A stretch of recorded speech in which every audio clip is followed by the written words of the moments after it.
With a name like this, I had no idea what I was going to be getting myself in for. I came out having a really good time with this one.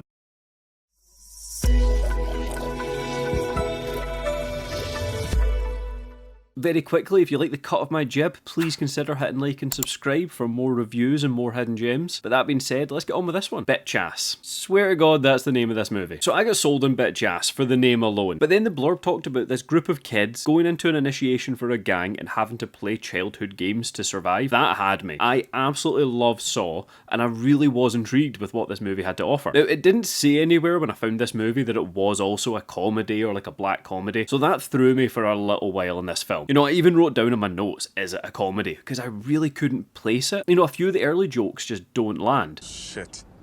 It's my mom. Yo, look, I gotta go. She's gonna flip out.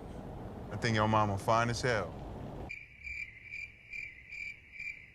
But not long into this movie, I changed my mindset and just had a fantastic time watching it. So, who and what is Bitch-ass? Did not see myself asking that question on this channel. But here we go. So the long story short is that Bitch-ass is this kind of notorious serial killer. Why nothing's been done about him, but when it's so notorious, I have no idea. Whilst he is the main focus of the movie, we are following Q and his band of misfits. Q has kind of been caught up in the gang world in this local area, which is a shame because the guy's clearly got a lot more wits about him. You know, he wants to get into good colleges and get on in his life. He's a very smart person with a lot of opportunity, but he's just slowly fallen into this life because that is kind of the local culture. Now, the names in this movie are just wild across the board. Let's just say that him and his gang I thought were really good. They bounced off each other really well. You know, it's believable because they're not necessarily all friends themselves. They've kind of came together for this initiation, but they do know each other outside of it. You know, there's some small resentment, some like each other as well, but they need to get through this night together. So for the initiation, it turns out that Bitch-ass's gran has died,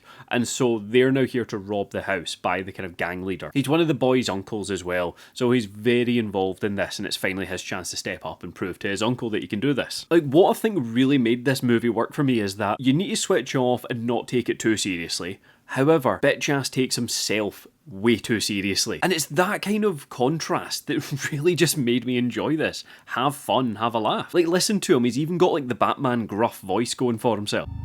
You choose. Q's mum is obviously not happy that he's going through this gang initiation because it's known through the neighbourhood it takes place on this night. So she and the uncle have their own kind of B story going on. They've got a history. So it kind of cuts between the mum and the uncle, and then the group of kids in the house. G.I. Jane 2, can't wait to see it. Now, as they're going through the house, we start getting names of the rooms. It's kind of like a Cluedo vibe, because where I love Saw being these games and traps people had to get out of. The selling point here is that it's kids' games that are getting recreated into like deadly consequences for losing. It's a very obvious take to do with the Saw movie idea, but one that I've not seen before, and one not like this. Whilst they're going through the house as well, we get the kind of tarot cards of all the kids and the players in the game. And as the kids are progressing through the house, they're getting picked off one by one. That's a little bit standard at this point, but it's fine. But you get their names on tarot cards and it gives you like an up-to-date scorecard of who's alive, who's dead, and who's involved in the game. It totally would have felt out of place in any other movie, or especially in like Saw, but here it just works. That and the names of the rooms coming up as they walk through them,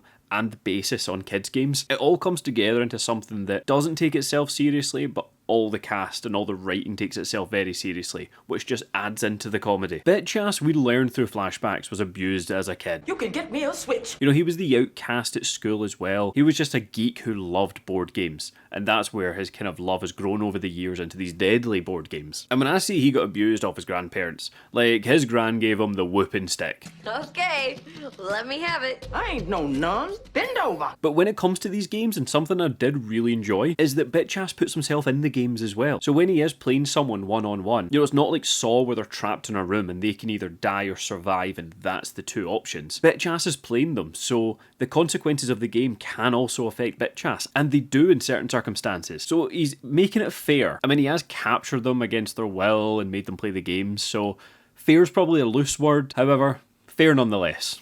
Choose your game.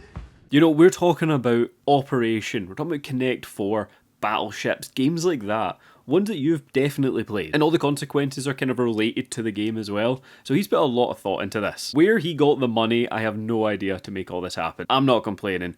Don't ask too many questions in this movie and you'll have a fantastic time watching it. Hugh is very likeable in this movie. Obviously we are told that he's very intelligent and can go on to college and university and all these things, but it's demonstrated really well. He doesn't come across as smug, and he's clearly a nice guy who's been roped into this. You know, he's fallen into this way of life. Whereas some of the other kids in this group, they want to be there. It's almost like their goal is to have been part of this initiation and get into the gang. The uncle and the mum both know about Bitch Ass and his whole legacy. Amazed that I keep saying Bitch Ass seriously. The movie does do one thing that is quite distracting, is that it uses a wide angle lens for almost all of its shots, which wouldn't be a problem when it's like establishing shots or they're trying to capture a lot, but it's in rooms where they're sitting one-on-one, which is a lot of the time given the games. So what you end up having is the centre of the shot looks fantastic and it's perfect, but as it goes out to the sides it starts getting really distorted, so characters start getting like really thin and narrow. You won't notice it unless a character's there or something to give you a frame of reference, but when you notice it, you can't unsee it. So with the years of torment that Bitch Ass had as a kid growing up, both from his parents and bullied in school, he has just had enough, he's sick of it, and this is his time to get revenge. And unluckily, it happens on the night of the initiation, and this all comes together into a massive finale. Now look, this is one I really do not want to be spoiling, because I want you to watch it. This is one that I have been and will be recommending to people, obviously giving them fair warning of what to expect from it, but it's one I do not want to be spoiling. So what would I be saying about Bitch Ass? I'd be saying make time for this movie. Set aside the hour and a half or put it in your diary, something like that. You know, given that it is quite B budget and it shows, and it's kind of campier elements, I couldn't give it the change your plans for this movie top tier, unfortunately. But what you have here is a good horror. It's like a dark comedy. You know, there's not necessarily a lot of jokes. Don't take it seriously. The movie sure as hell fucking doesn't. I say that as a positive. However, the actors are committed. The characters are so committed in this movie. Choose your game.